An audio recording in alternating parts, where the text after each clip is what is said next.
Welcome back to our channel One to Step everybody, where we post tutorial video. Today I'll teach you guys how you guys can highlight your text on Canva. The steps are pretty simple, so follow the steps which I'm going to show you. And before I show you the steps, if you guys are new to our channel One to Step, hit that subscribe to our channel and let's move on. In order to highlight text on Canva, first thing first, you want to add a shape, alright? So what I want to do is go on elements at the side of your screen. Once you go on the elements section, at the top where it says search, you want to search for shapes, alright? So you want to write shapes and search for it. Once you search for shapes, it's going to give you various shapes. You can choose the shape which you like. So I'm going to go for a rectangle shape because I want my text to be highlighted in a rectangle way.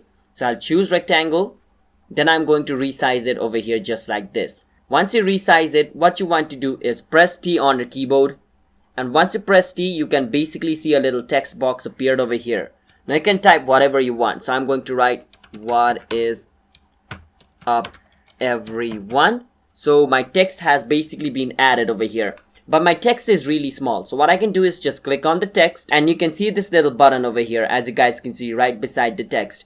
You can click on it and you can hold on it and then extend your mouse like this and the text will be larger. So however big you want the text, you can extend it that far, but I just want it to be this big. After your text is big, you can just reposition it. Once your text is repositioned, as you guys can see, the highlight is not that perfect. So in order to make the highlight perfect, click on the rectangle box and then at the edge of the box you can see these little icons. You want to click on it and drag it and it'll increase in size like this, and you can then fix the size of the box according to the size of the text, and just like this the text has been highlighted. That's how you guys can highlight text on Canva. So if you guys found our video helpful, then hit that subscribe to our channel One to Step. I'll see you guys next time.